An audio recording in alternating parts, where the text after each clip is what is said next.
May 25, 2025, Memorial Day weekend. A 4-year-old boy hears gunshots in his home. When police arrive at the house on Crystal Drive in Bishopville, South Carolina, they find 2 bodies. Tanasia Parker, 31 years old, shot dead in her bedroom. Jermaine Wesley, 51, found in the bathroom, having taken his own life. Just days earlier, these 2 had returned from what appeared to be a perfect vacation in Miami. Tanasia thought she had found love and stability. Instead, she found death. What happened between that vacation and this murder-suicide? And why was a little boy forced to witness the aftermath of such violence?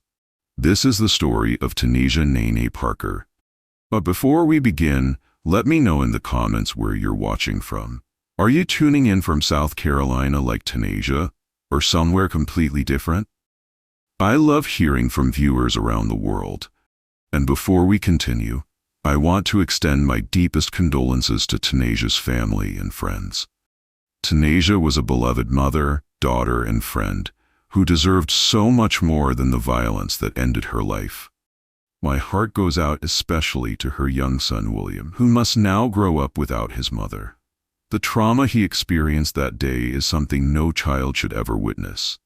I also want to acknowledge the pain that Jermaine Wesley's family is experiencing. While we cannot excuse his actions, his loved ones are also grieving and trying to understand how someone they knew could commit such a horrible act. This tragedy has left multiple families shattered, and my thoughts are with everyone who has been affected by this senseless loss of life. To understand what happened on that Memorial Day weekend, we need to know who Tanasia Parker really was. Born and raised in Bishopville, South Carolina, Tanasia was 31 years old when her life was cut short. But to everyone who knew her, she wasn't just another statistic, she was Nene. Her family remembers her as warm and outgoing, the kind of person who lit up a room when she walked in. Tanasia had one priority above all else: her 4-year-old son, William. Being a single mother isn't easy anywhere, but in a small town like Bishopville, Tanasia was doing everything she could to give her boy the best life possible. Her aunt, Jacqueline McDuffie, shared a memory that perfectly captures who Tanasia was. She remembered how Tanasia wanted to play basketball for her cousin's team. Her cousin told her straight up, "Now, Nene, I put you on the team because you're family, but you cannot play basketball. You cannot." It was said with love, and Tanasia took it with the good humor that defined her character. But behind that laughter and warmth, Tanasia was searching for something that many single parents yearn for: stability, companionship, someone to share the load of raising a child and building a life. She wanted what so many of us want: love that would last. That's when Jermaine Wesley entered her life. At 51 years old, Wesley was 20 years older than Tanasia. He lived in Charlotte, North Carolina, about 2 hours away from Bishopville. To Tanasia, he might have seemed like the mature, stable man she was looking for, someone who had his life together, someone who could be a father figure to William. But there were things about Jermaine Wesley that Tanasia either didn't know or chose to overlook. Wesley had a criminal record. In 2021, he had been arrested for assault with a deadly weapon. This wasn't just a minor offense or a youthful mistake. This was a man who had already shown he was capable of violence. The age difference between them was significant. At 31, Tanasia was in the prime of her life, raising a young child and looking toward the future. Wesley, at 51, was at a completely different stage. Had he learned from his past mistakes, or was he still the same man who had been arrested for violent behavior? We don't know exactly how Tanasia and Jermaine met. Was it through mutual friends? Online? At a social gathering? What we do know is that somehow these 2 people from different cities, different generations, and very different backgrounds found each other. And for Tanasia, this relationship represented hope. Hope for companionship, for help with William, for a future that wasn't built on struggling alone. But hope can sometimes blind us to red flags that others might see clearly. The thing about violent behavior is that it rarely happens just once. When someone has been arrested for assault with a deadly weapon, it's not usually an isolated incident. It's a pattern. And patterns have a way of repeating themselves. But here's what makes this case so heartbreaking. Tanasia's family had no idea about Wesley's criminal past. They didn't know about the 2021 arrest. They didn't know about his history of violence. When they saw Tanasia and Jermaine together, they saw what appeared to be a happy couple. A man who seemed to care about their daughter and nephew. Her family members would later tell reporters that they had seen no warning signs, no arguments, no controlling behavior that they witnessed.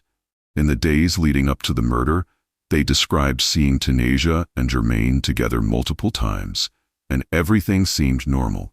They seemed happy. This is one of the most dangerous aspects of domestic violence. It often happens behind closed doors. The public face of a relationship can look completely different from what's happening in private. Friends and family see smiles, laughter, what looks like love. They don't see the threats, the intimidation, the fear that might be building when no one else is around. Tanasia's aunt, Jacqueline McDuffie, would later say, family members were unaware of any issues between Parker and Wesley and called the killing senseless. They trusted Tanasia's judgment. They wanted her to be happy. And on the surface, it looked like she had found what she was searching for.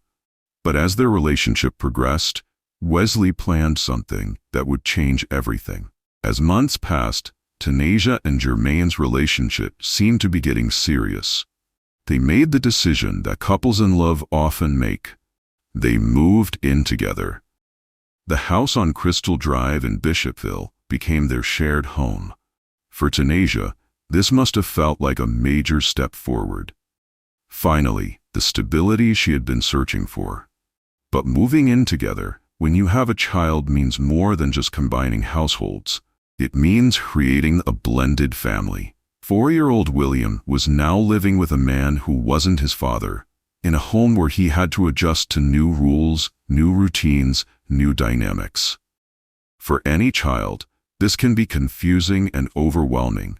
For Tanasia, she was trusting Wesley not just with her heart, but with her son's well-being. From the outside, everything appeared to be working.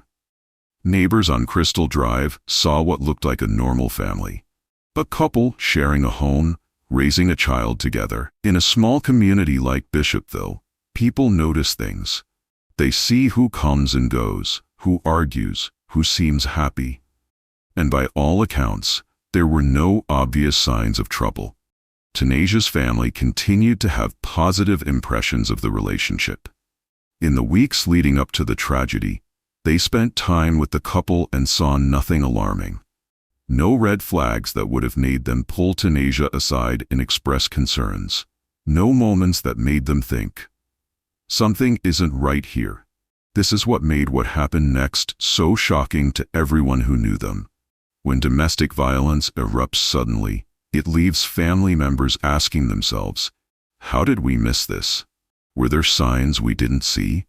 The guilt that survivors carry is often as heavy as their grief. In the weeks before the tragedy, Tanasia and Jermaine took a trip that must have felt like a dream come true for her. They went to Miami, Florida.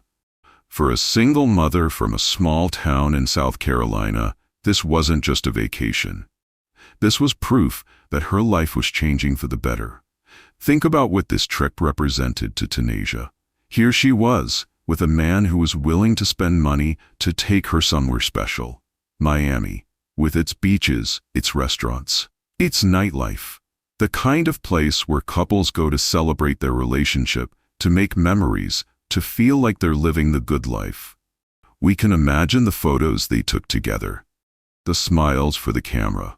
The social media posts that friends and family back home would see, thinking, look how happy Nene is, she deserves this. Every couple knows how to present their best face to the world, especially on vacation, away from daily stress, away from bills and responsibilities. It's easy to look like everything is perfect. For Tanasia, This vacation may have felt like confirmation that she had made the right choice, that Wesley was the partner she had been hoping for, that all those lonely nights as a single mother were behind her now, that William would have a stable home with 2 adults who cared about him. But vacations are temporary escapes from reality. When you're away from your normal environment, it's easier to ignore problems or pretend they don't exist. The beach, the restaurants, the hotel room, all of it can create a bubble where real issues get pushed aside. And sometimes, the pressure of maintaining that perfect facade, of pretending everything is wonderful, can build up in dangerous ways. But something changed after they returned home. Memorial Day weekend 2025. For most Americans, this is a time for barbecues, family gatherings, and celebrating the unofficial start of summer. For Tanasia and Jermaine, it would be their last weekend together. In the days leading up to May 25th, Tanasia's family continued to see them regularly. These weren't distant relatives who only checked in occasionally. These were people who were actively involved in Tanasia's life, who cared about her and William's well-being, and yet none of them saw what was coming. Her aunt Jacqueline would later tell reporters that they had seen the couple several times in those final days. Everything seemed normal. Tanasia appeared happy. There were no arguments that anyone witnessed, no phone calls where Tanasia sounded scared or upset, no requests for help or places to stay. If Tanasia was feeling threatened or sensing danger, she wasn't sharing those feelings with the people closest to her. This raises questions that we may never have answers to. Was Wesley hiding his true intentions even from Tanasia? Or was she aware that something was wrong, but trying to handle it on her own? Sometimes victims of domestic violence don't reach out because they're ashamed, or because they still hope things will get better, or because they've been isolated from their support systems. But while Tanasia's family saw no warning signs, something was clearly happening inside Wesley's mind. Because on May 25th, he would send a text message to his own family that would reveal he had been planning something terrible. The message would confess to murder and announce his intention to take his own life. This wasn't a crime of passion, a sudden argument that got out of hand. This was premeditated. Wesley had thought about what he was going to do. He had planned how he would contact his family afterward. He knew exactly what he intended to do, to Tanasia and to himself. On May 25th, everything Tanasia hoped for would end in the most horrific way. May 25th, 2025, Memorial Day Sunday.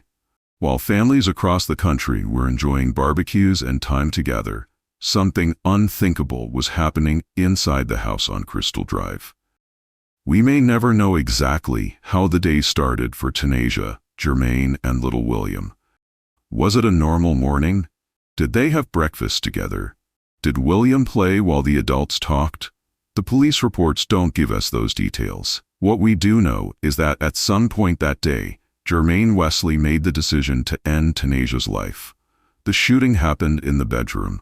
Tanasia was in the most private space of her own home, the place where she should have felt safest when Wesley shot her. She was 31 years old. She had so much life ahead of her. So many moments she would never get to share with William. Birthdays, first days of school, graduations.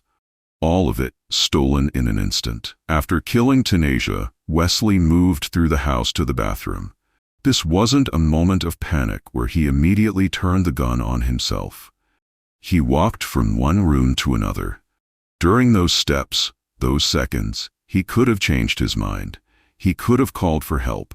He could have thought about William, who was somewhere in that house, and realized what he was putting that child through. But he didn't. In the bathroom, Wesley shot himself. Before taking his own life, Wesley sent a text message to his family. The message was clear and chilling. He told them that he had killed Tanasia and that he was planning to kill himself. This wasn't a cry for help or a moment of confusion. This was a confession and an announcement. And through all of this, 4-year-old William was in the house. A little boy who should have been playing with toys or watching cartoons was instead hearing gunshots. The trauma that child experienced that day is something he will carry with him for the rest of his life. The authorities were alerted to what had happened on Crystal Drive, though the exact details of how the call came in haven't been fully released. What we know is that Wesley's text message to his family led to someone contacting 911.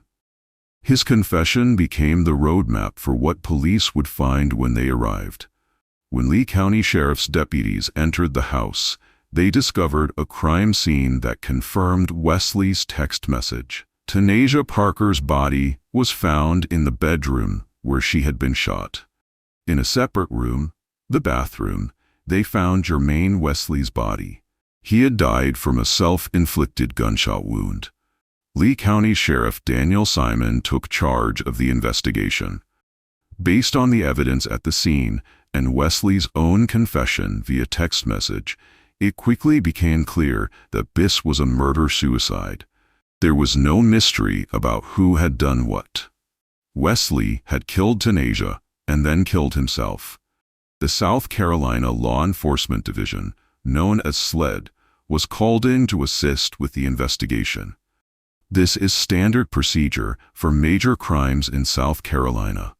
The Lee County Coroner's Office also responded to process the scene and prepare for autopsies. Every detail had to be documented, photographed, and preserved, even though the basic facts were not in dispute. But the most important part of that day wasn't the investigation. It was getting William to safety. The little boy was taken into the care of family members who loved him. People who would now have to help him process what he had witnessed and try to give him some sense of normalcy after experiencing something so traumatic. Sheriff Simon confirmed to the media that there was no threat to the public and no other suspects involved. This was a domestic violence case that had escalated to its worst possible outcome. 2 people were dead, and a child's life was forever changed. In the days following the tragedy, the small community of Bishopville struggled to process what had happened. This wasn't just another news story for them. This was Nene.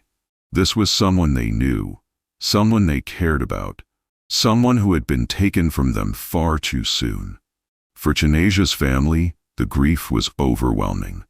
Her aunt Jacqueline McDuffie spoke to reporters, trying to put into words what couldn't really be expressed. "When I think about her, I think about the songs she sang, and how she was such a giving person," she said. "I just can't think of her gone. I keep thinking this is a nightmare." That's what sudden, violent loss does to families. It leaves them feeling like they're trapped in a bad dream, waiting to wake up and find out that none of it really happened. But this wasn't a nightmare they could wake up from. This was their new reality. The family was left with haunting questions. Were there warning signs they missed? Could they have done something different? Should they have asked more questions about Wesley's background? The guilt that survivors carry is often unbearable, even when there was nothing they could have done to prevent the tragedy. This case also raises broader questions about the dangers that single mothers face when looking for companionship. The desire for love and stability is natural and healthy, but how do you protect yourself and your children when you don't have access to someone's full history? How do you know if the person you're dating has a violent past? Background checks aren't standard practice in dating. Criminal records aren't always easy to access. And even when red flags exist, love and hope can sometimes make us overlook things we should pay attention to. Tanasia wasn't naive or careless. She was a mother trying to build a better life for herself and her son. She deserved safety. She deserved love. She deserved to live. Let's take a moment to remember the timeline that led to this tragedy. Tanasia Parker, a 31-year-old single mother, met Jermaine Wesley, a 51-year-old man with a criminal record that included assault with a deadly weapon. They moved in together on Crystal Drive in Bishopville. They took what appeared to be a happy vacation to Miami. And then, on Memorial Day weekend 2025, Wesley murdered Tanasia in her own bedroom before taking his own life. While her 4-year-old son was in the house. What happened to Tanasia follows a pattern we see too often in domestic violence cases. The violence can seem to come out of nowhere, shocking family and friends who saw no warning signs. But the truth is, people with a history of violence often repeat that behavior. Wesley's 2021 arrest for assault with a deadly weapon was a red flag that should have been impossible to ignore. If you or someone you know is in a relationship where you feel afraid, where there's been threats or violence, please know that help is available. The National Domestic Violence Hotline is 1-800-799-7233. They're available 24 hours a day, 7 days a week. You can also text START to 88788 or visit thehotline.org. There are people who understand what you're going through and who can help you make a safety plan. Tanasia Parker was more than a victim of domestic violence. She was a daughter, a mother, a friend who brought joy to the people around her. She sang songs that her family still remembers. She played basketball with love and laughter. She worked every day to give her son the best life she could provide. Our hearts remain with William, who must somehow find a way to heal from the trauma he experienced and build a life without his mother. Our hope is that he will be surrounded by the love and support he needs to overcome this tragedy.